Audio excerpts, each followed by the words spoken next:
Welcome to Kapitales, the stock market research firm. This video will walk you through ASX 200 performance on July 29, 2022. ASX 200 ended higher by 0.81%, 10 out of 11 sectors closed in green zone.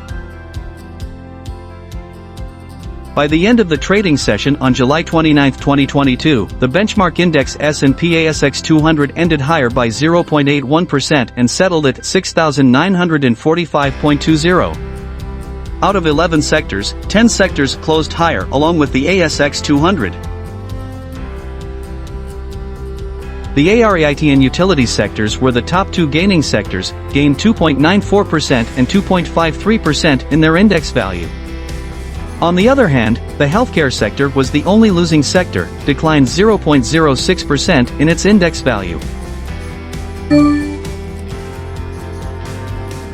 St. Barbara Limited, ASX, SBM, and Polinovo Limited, ASX, PNB, were the top gainers with 9.756% and 8.609% growth in share prices, respectively. On the other hand, Zipco Limited, ASX, ZIP, and PointsBet Holdings Limited, ASX, PBH, were the top losers, with a 25.329% and 10.925% drop in share prices, respectively. Top performers for the day.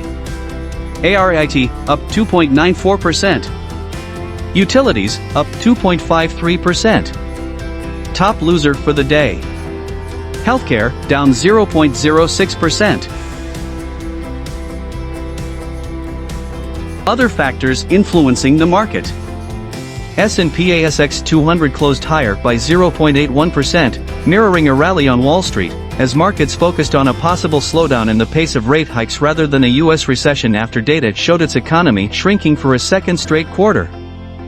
PointsBet Holdings Limited's share price declined more than 10%, although the company has reported a 28% increase in net win to $755.2 million Australian dollars in the fourth quarter of FY22, and a net win margin of 9.2%, above last year's 8.7%. The U.S. economy shrank from April through June for a second straight quarter, declining at a 0.9% annual pace and raising fears that the nation may be approaching a recession.